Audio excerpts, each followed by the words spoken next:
આપ સર્વોને હેતપૂર્વક જય શ્રી સ્વામિનારાયણ। આજની સત્સંગ કથા વાર્તા નિજ મંદિર સાવરકુંડલા। પવિત્ર માઘ માસ વિશેષ।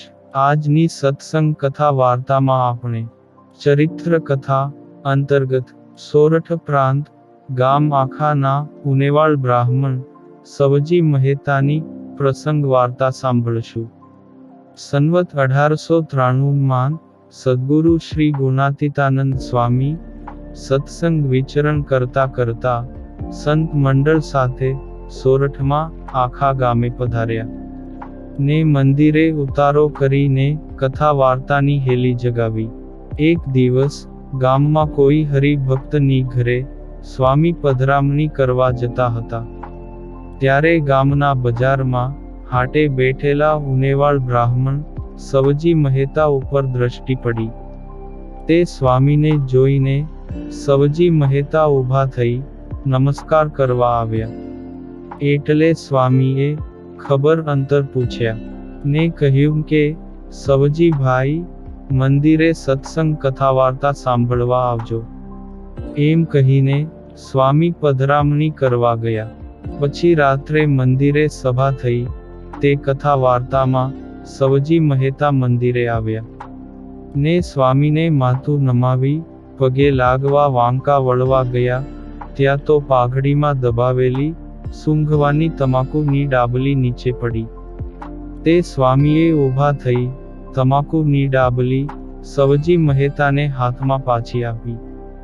ત્યારે સવજી મહેતા ગુણાતીતાનંદ સ્વામી જેવા મોટા સંત આગળ પોતાના વ્યસનની ફજેતી થતા ડઘાઈ ગયા અને પોતાને મનમાં ઘણો જ ક્ષોભ થયો ને પોતાના વ્યસનની કુટેવ ઉપર જાતે જ ધૃણા થઈ આવી।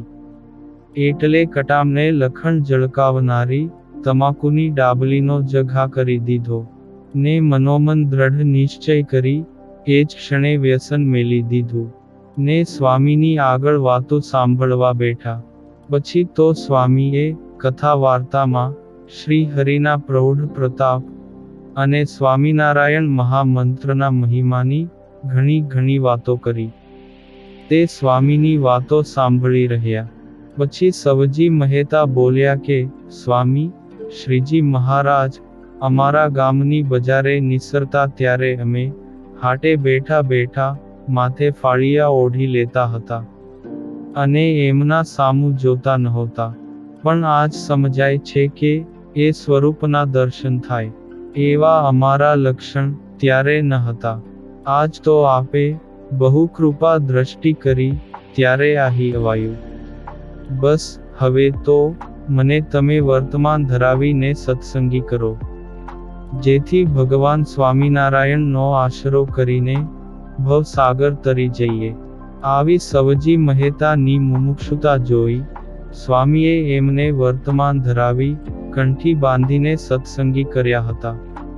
આ પુનિત પ્રસંગ આજે સત્સંગ સાગરના મોતીમાંથી સાંભળ્યો અને હવે પછીની કથા વાર્તા આપણે આગળના ભાગમાં સાંભળશું।